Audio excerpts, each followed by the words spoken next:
Hello, I'm John, and in this video, I'm revisiting an ongoing project that was started in 2023. It's the garden scale Bachmann Climax that we did a Blunami install and a battery conversion in. You can find links to that 4-part series in the description of this video below if you'd like to see how that was done. When I got this model, it was in pretty rough shape. So last year, when we did the battery and Blunami install, I also stripped the model and repainted it. When we finished that series, I set the model aside because I wasn't entirely sure about the number and road name I wanted to put on it. As it was left, it was still missing the crew figures, and it also had some window glazing missing on the fireman side. I started the current phase of this project by reinstalling the window glazing and crew figures, and I also added a cord for the bell that was missing using some black thread. So with all that done, I'm now turning my attention to the lettering. I took some photos of the model with a ruler next to it to help me figure out the dimensions I have to work with when it comes to making decals. I decided to number this locomotive number 9 to represent the 9 years that the Fern Creek and Western was an operating railroad, and letter it for the TSG railroad since it's my model and it can be taken to any layout to run on. I also want to name it the Ocean View because that's the name of the street in Santa Cruz where the Fern Creek and Western was located. Now that I have a plan, I've contacted my friend Kevin to get some help. Kevin's done some similar projects using vinyl cut on a Cricut machine, so I figure he'll know where to start. Now, when I sent the mock-ups over, Kevin said that the letters for the name Ocean View are too thin and delicate for his vinyl cutter. Now, I'm not completely set on printing the name on the side of the engine, so that's okay with me. I'm heading over to Kevin's place right now to finally get the lettering done. So let's go.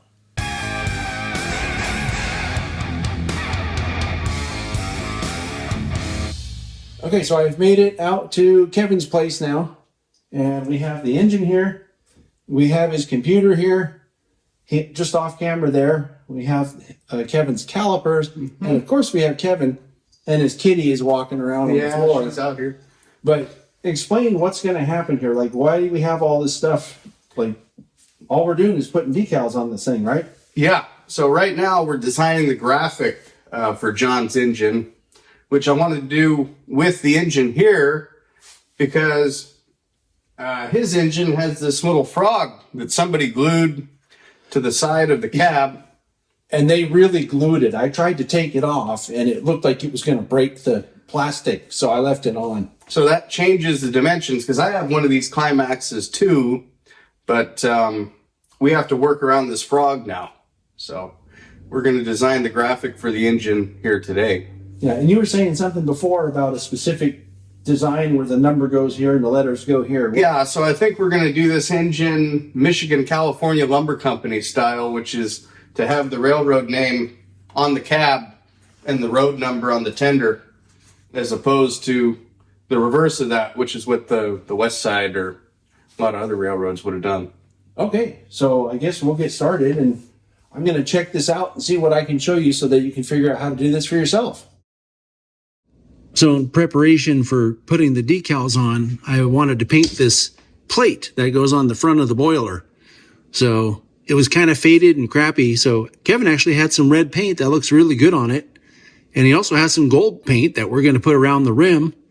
And I think we're going to do a little trick with the number that we're going to apply to this piece later on, which we'll show you. So this was the spot that we were talking about. Here's the rear railing thing, frog or whatever you call this thing. And like I said, I couldn't get this off. And so we're working with the space between the frog and the bottom of the window, which Kevin just measured. It's about 4.5 tenths or 45 1/100ths of an inch right in here. So we're going to do some fiddling around on the computer and come up with the letters for here. And that'll be the next thing probably that we look at. So on the computer, Kevin's using something called Cricut Design Space. I told him I don't care about the font. So I said anything that would be good enough for your engine is good enough for my engine. So what are you thinking here? Is this some like traditional font? Or That's just an experiment for right now. Yeah. And it just has to be plausible for me. I'm not some stickler where I'm doing, oh no, that's not good enough. So All right, so that's the next step in the process. The other thing we're trying to determine is how wide we want it to be. So we decided that the space under the cab windows is good. So just between here and here. So the next thing we're trying to determine is what the number should look like here. And we determined that we want it to be about an inch tall. That should be about the right size for this space. And then the only other two things we're going to have to do is, and we'll get to that in a minute, is on the back here, we're going to have a number. And then on the front, on the spot plate that I was showing you a minute ago that is out in the garage drying with the red paint. So this is the other place that we're looking at. And you can see there are two, I guess they're like sand boxes. Is that what these are? Yep. For sand? Mm-hmm. And so the number needs to fit in between here. So we're going to measure that. Now, ideally, I would like this number 9 to be the same as the ones on the side, but I'm not sure it'll fit in between these. So we're going to measure it and see. And then I'm going to show you next how Kevin is laying this out in the Cricut space that we were talking about before on the computer. So this is what Kevin has laid out on the design space program. We have the two TSG Railroad, I don't know, logos or letters, whatever, on the left there. And then the larger number 9s in the middle are for the sides of the cab. The smaller one on the upper right there is for the rear of the tender in between those two sand containers. And then the two small number 9s sort of on the bottom right there are the ones that we're going to try to fit onto the spot plate that goes on the front of the boiler. So when we go to cut on the Cricut, our vinyl material sits on this mat. It's sticky, so it'll hold the vinyl while it's going through the machine. And so we have to tell the Cricut software that we're going to be cutting on the mat. And you can see here's the image of our mat on the screen. And we just position our graphics where we want on the mat. That will make it easy for us later to separate them and get them ready to apply to the engine. So we have our piece of matte white vinyl affixed to the cutting mat now. We're going to insert it into the machine and start cutting.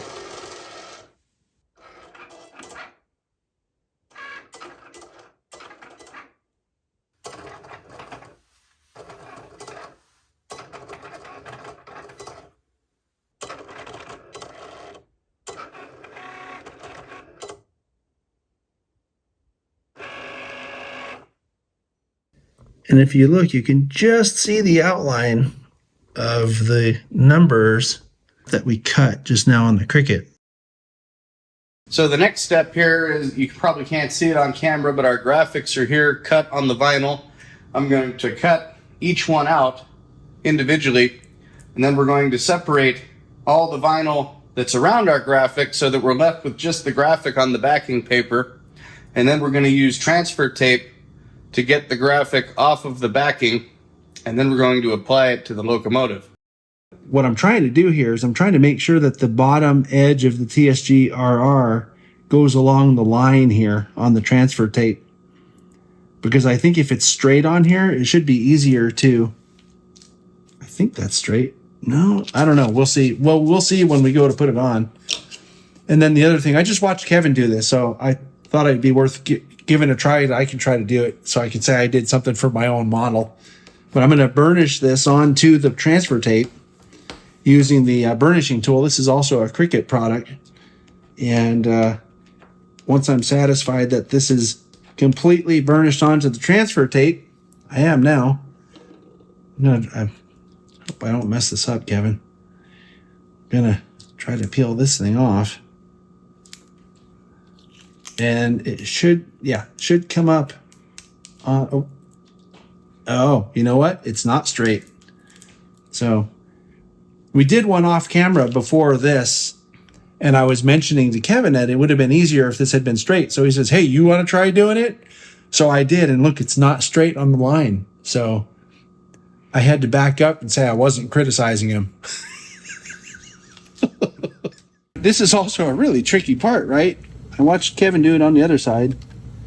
And what we did was we put the G under this, what do you call it? It's like a stanchion or something, window right? post. Window post? Yeah.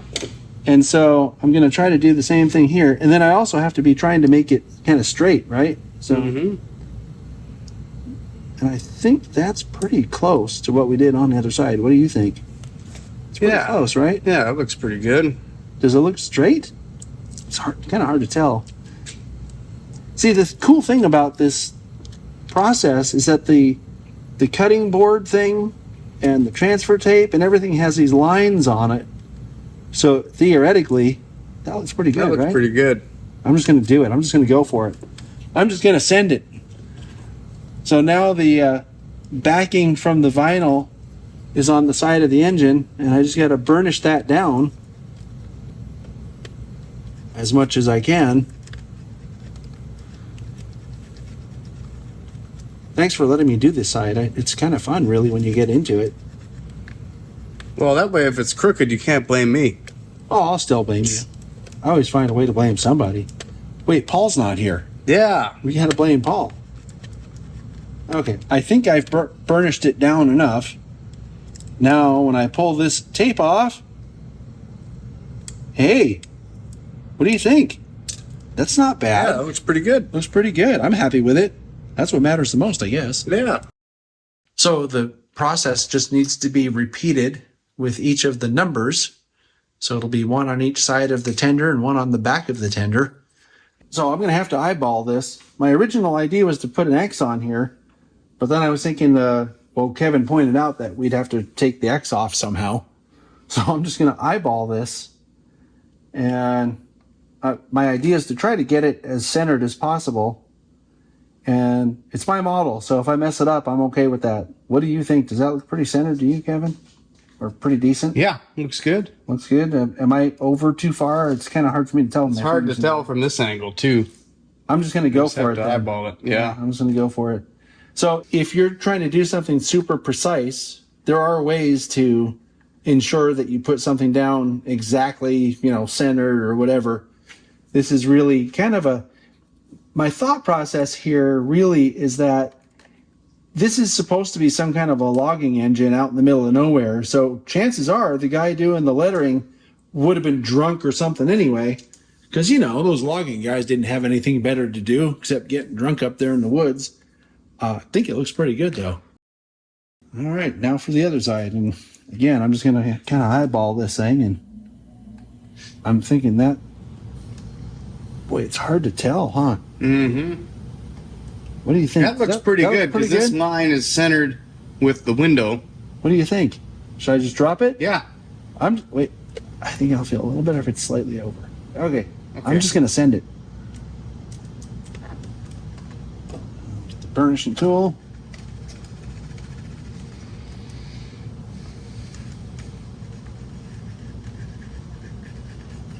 And I can't see the angle on it. It looks like this one's pretty flat. It looks good. Looks flat, doesn't it? Okay. All right. I'm just going to hit it different directions just in case there is something I'm not seeing. What do you think? Looks good. All right. What do you think? Yeah. It's not bad, huh? Looks good. Okay.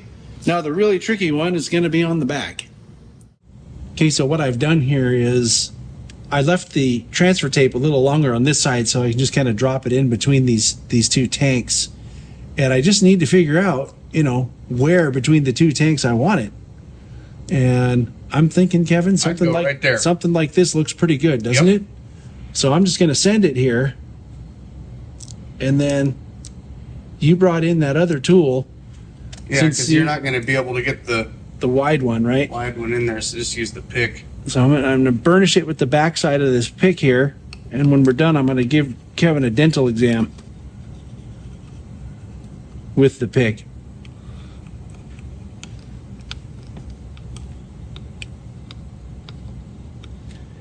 So in case you're wondering, or if it's not obvious or whatever, this whole burnishing process is to try to get air bubbles that's under the vinyl to move to the side and escape out the side of the edge of the number. And I'm hoping that it worked. I can't see because it's in the shadow. So I'm just gonna have, can you see it, Kevin? I'm having trouble seeing anything here. No, it's hard to tell.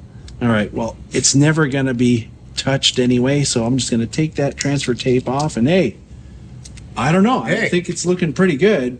Yeah, it looks good. Something I did off camera during this whole process was I painted the red on the spot plate, and then I came in and painted the gold around it. So we're gonna let that dry for a while.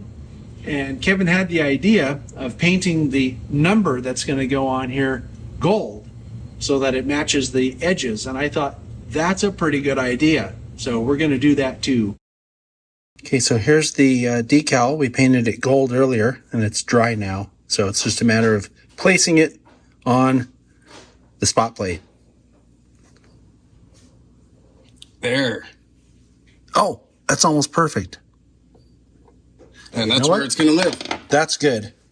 Now, it does need to be stuck down harder. So let me, here, put this back. The back side of this. Yeah, put this back in before I hurt myself. Yeah. And I'll use the back side of this to burnish it down a little bit. I don't think it's going to move anywhere, Kevin. No, this is good. It's gonna stay right there. Yeah. Okay. Then, yeah, that looks nice. So, Kevin, I think really the only thing left to do is to run this thing on the layout and see how it looks as it's working. So, why don't we do that next? I think that sounds like a good idea.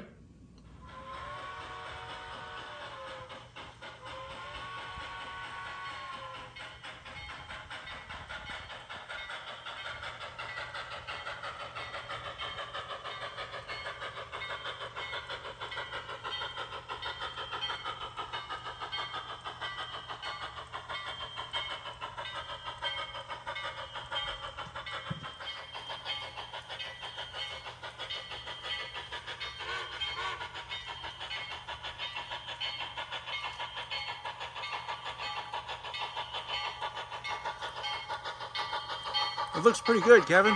I think it does.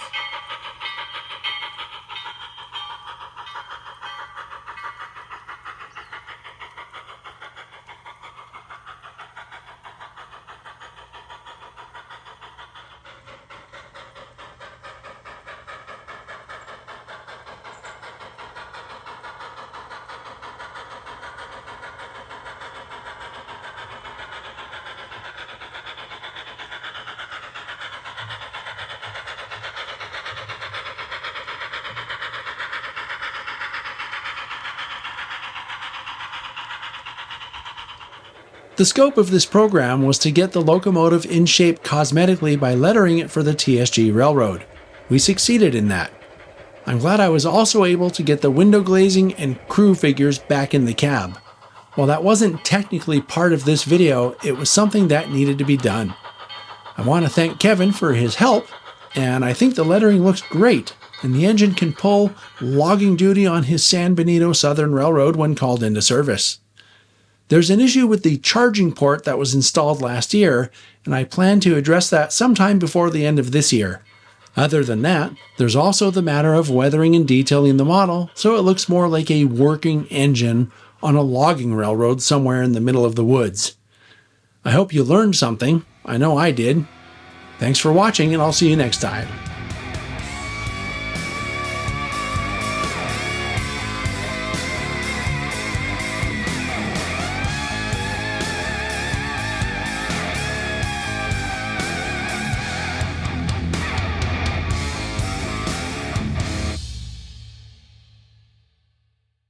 We had a small problem on that lower loop. I think the engineer was drunk.